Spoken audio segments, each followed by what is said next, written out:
it raises some important questions. If our sacred right to free speech can be limited by the time-honored test of crying fire in a crowded theater, is there any limit to extreme political rhetoric in the midst of a pandemic? We know the Republican Party is enthralled by Donald Trump. They've bought the big lie. A half to two-thirds of Republicans believe that he actually won the last election, and he didn't. 29% of Republicans believe that Donald Trump will be reinstated as president, triumphantly returning from exile to take over the White House again. Many of them believe that he will return to Washington soon. Well, there was an interesting scene on the grounds of the Capitol when I returned today from Illinois. For the first time since January 6th, the fence that was erected to hold back the insurrectionist mob was removed. We hope that we're prepared now to protect this Capitol and can get back to business as usual. But we have to recruit additional Capitol Hill police to be prepared. We have to work with the National Guard units to be prepared. And we have to realize the obvious. There was a decision made on the floor of the United States Senate by the Republican Senate leader just a few weeks ago to stop any bipartisan effort to establish a commission to ask what happened on January 6th and how it can be avoided in the future. Senator McConnell objected to a bipartisan, evenly split commission to investigate that terrible day. The GOP Senate leader killed that idea several weeks ago. I want to commend Speaker Pelosi, who is trying her best through a special committee in the House of Representatives to have a bipartisan investigation. It should have been done through this commission. Senator McConnell stopped it. There's one other element I would like to raise when it comes to free speech in the time of pandemic. What caught my eye in this morning's paper, as I mentioned earlier, was this article about Fox, primetime. They recounted the fact that over the last several months, Fox had been losing ground to CNN and questioning the effectiveness of the COVID-19 vaccines became a split decision at Fox Network. Some of the leaders at Fox obviously believe very strongly in the vaccine, and I commend them. I do too. Rupert Murdoch vaccinated in December. When a list of those who supported the effort to encourage the use of vaccine across America was taken at Fox, they put together a 30-second spot featuring host and anchors Steve Doocy, Harris Faulkner, Dana Perino, and John Roberts. Ms. Faulkner says in that ad by Fox, if you can, get the vaccine. Bret Baier, chief political anchor of Fox News, said in an Instagram post he was grateful for the shot of vaccine. The hosts of Fox and Friends spoke of the relief they felt in becoming vaccinated. Sean Hannity himself said, I believe in vaccinations. I do believe in science. Talk to your doctor, he said. You don't need to talk to people on TV and radio that aren't doctors, which goes to the point of this message. There are two hosts of programs on Fox primetime that can only be characterized as anti-vax quacks. I'm referring, of course, to Tucker Carlson and Laura Ingraham. They have been spreading what I consider to be irresponsible information about vaccines across America and about the effort of this nation to deal with them. Here's the reality. We have millions who've died across the world by this vaccine. We may never have an accurate count. We have hundreds of thousands who have died in the United States.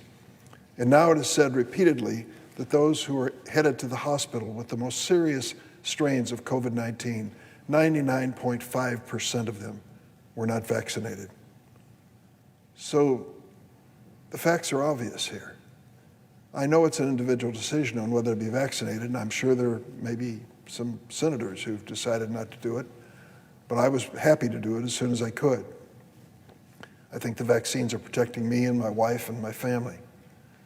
But in the meantime, to have these hosts of TV shows at Fox in prime time peddling this nonsense about vaccines being unnecessary and COVID-19 being no threat can only be summarized in a statement which concluded this article. A recent opinion essay for the Daily Beast by Preston Padden, a former high-level executive at Fox Broadcasting, wrote that Fox News had, quote, contributed substantially and directly to the unnecessary deaths of many Americans by fueling hesitation and doubt about the efficacy and safety of life-saving COVID-19s. He singled out the channel's primetime opinion programs for blame. I want to commend those at Fox who have stood up and said the right thing about these vaccines. But I also want to take issue with those who are using this vaccine for whatever purpose to mislead and confuse American people about its necessity and its effectiveness. In many places on this 4th of July, the noise which you were hearing was not fireworks, it was gunfire. Over the long 4th of July weekend, 104 people were shot in Chicago. 104 people were shot in Chicago on the 4th of July weekend. 19 died. Among the wounded were 13 children and 2 Chicago police supervisors. The dead included in Chicago a National Guard member who was aspiring to join the Chicago Police Department. The week before the holiday, a one-month-old baby girl was shot in the head during a mass shooting. A 20-year-old University of Chicago student, just riding on the L train, coming home from an internship at an investment firm in the Loop, was hit by a stray bullet. He too died. 2 days after the 4th of July weekend, 2 ATF agents and a Chicago police officer on an undercover operation were shot and wounded, allegedly by a gang member who mistook them for members of a rival crew. It was the 36th Chicago police officer shot this year. This is madness. Chicago is not alone with this gun violence experience. Life, liberty, and the pursuit of happiness are just cruel taunts if anyone can be cut down anywhere in this great country by gunfire. Gun violence is a national crisis. At least 233 people were killed and 618 people were injured by gunfire in the United States over the 4th of July weekend, according to the Gun Violence Archive. Shootings are up this year in big cities, but also in suburbs and rural areas. Don't believe it's only blue cities. It's blue cities and red cities and purple cities and small towns. Already this year, there have been nearly 23,000 gun violence deaths in America. Did you hear that? This year, 23,000 gun violence deaths in America. That includes more than 12,000 by suicide and fatalities from more than 340 mass shootings. Sadly, virtually every weekend is a mass shooting in the city of Chicago I represent. 340 mass shootings, nearly 2 a day. No other nation on earth experiences this massive civilian slaughter. Neither should we. We must do more to keep guns out of the hands of criminals and others who are prohibited from having them. I met with the mayor of Chicago to talk about the 4th of July weekend.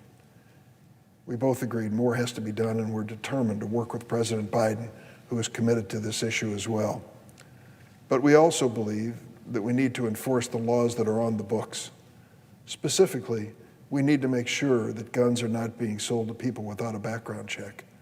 Convicted felons have no business buying a gun, nor do people who are mentally unstable. But unfortunately, they can. There are many loopholes in the law.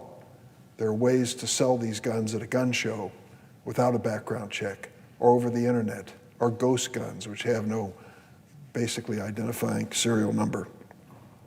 We've got to do more to keep guns out of the hands of criminals. And we can, if we'll just stand up, both parties stand up and say, enough. This is ridiculous, it is cruel, and it's heartbreaking. I've spoken with the mayor about that crisis in Chicago, and President Biden did the same when he came to Illinois last week. Today, the president's meeting at the White House with law enforcement, local elected officials, and others to discuss his administration's efforts to reduce gun crimes. The American Rescue Plan, which passed the United States Senate without a single Republican vote in support, included funding that communities can use for youth unemployment programs, mental health services, and other strategies to break the cycle of violence. The COVID Rescue Plan also included funding for local law enforcement to improve community policing practices. The Republicans like to make a big thing about statements from some people about defunding the police. I never supported that, and most of the people I know had nothing to do with it. But here they are defunding the police themselves and voting against the American Rescue Plan. That fund is going to provide law enforcement more resources. We want that money to be spent properly, and we certainly want law enforcement to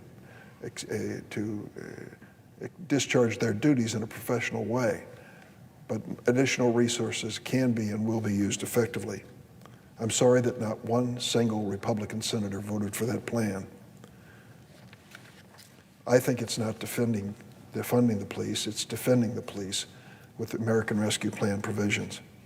President Biden's American Jobs Plan, which we're now going to consider soon, is an opportunity for us to consider $5 billion to fund community violence prevention programs.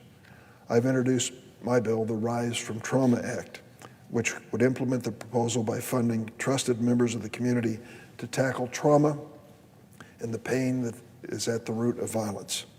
Last month, the president announced the creation of a new strike force to be headed by the Justice Department that will crack down on illegal gun trafficking in Chicago, New York, Los Angeles, the San Francisco Bay Area, and Washington, D.C. I support this step.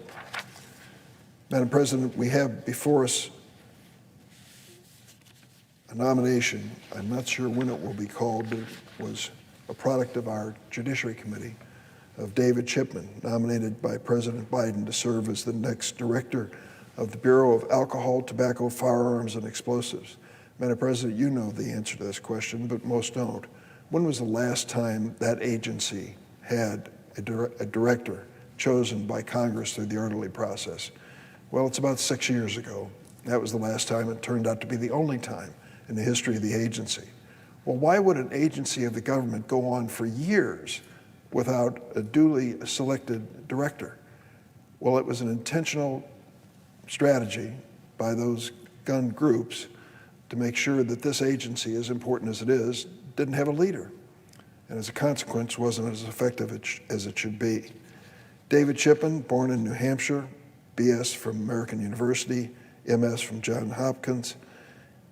In our committee, we recognize the fact that he had 25 years of law enforcement experience. He's a responsible gun owner himself. He's advocated for common sense gun safety measures. I think he's well qualified to serve as the head of the ATF. He spent decades working in that agency, including serving as a special agent in Virginia, Texas, and Michigan. He'd be the first former ATF agency to head the Bureau, and this experience has equipped him with the skills he needs. Chipman would only be the second confirmed director in the agency's history, as I mentioned. A lifelong gun owner, he knows firsthand the responsibility of gun ownership and the common sense safety measures that go hand in hand with it. He is uniquely positioned to counter a false narrative pushed by the gun lobby that he has a radical or somehow contrary to the Second Amendment view. Chipman's knowledge of firearms and gun policy is unparalleled. He gained his insight not only working in law enforcement, but also as an advisor to one of the nation's top violence prevention organizations. Congress and the Biden administration must take action to address gun violence in the city of Chicago, in the city of Springfield, Illinois, all across this nation. It is a rampant issue for all of us. That's why we should pick, as quickly as we can, a leader like David Chipman to lead the ATF agency. I'll conclude by saying that this has been an unusual weather time in our country. We've seen things happening that are unparalleled in history. Extreme weather, from the Chicago area tornadoes to the baking 120-degree heat of the Northwest to even a warning of a tornado here in Washington, D.C. Strange things are occurring. When you hear about these wildfires in California and Oregon, there's a natural inclination, if you don't live in that area, to dismiss them. We'll say, that didn't happen in my backyard, not in my backyard. Well, I have to say, we ought to wake up to the reality. Extreme weather and the results of global warming are coming to everyone's backyard. We've got to take a realization that it's time for us to prepare this nation to turn back the impacts of climate change and global warming. Those fires are burning in California and Oregon, but they reflect a situation which is dangerous for all of us. We're waiting to investigate, bring in engineering groups with the Surfside, Florida building collapse, that terrible tragedy, which claimed, I'm sure, I'm sad to say, over 100 lives. We think climate change may have something to do with that. The rising water table and the infiltration of salt water from the oceans may have caused a decline in the stability of the foundation of that building. We'll only know after the engineers can look at it more closely. In the area of the Great Lakes, we love our Great Lakes. Lake Michigan is one of the most beloved aspects of our state and the city of Chicago. But 2 or 3 days ago in the New York Times, there was a front page story about what's happening with the Great Lakes and the instability of that region. We're taking it seriously. I'm glad to say that President Biden has joined in restoring the Great Lakes Restoration Initiative, which President Obama began. Great Lakes are a great asset, but they're also a great reminder that we all face climate change in our own home areas. I yield the floor and suggest that you have Pacific Quorum.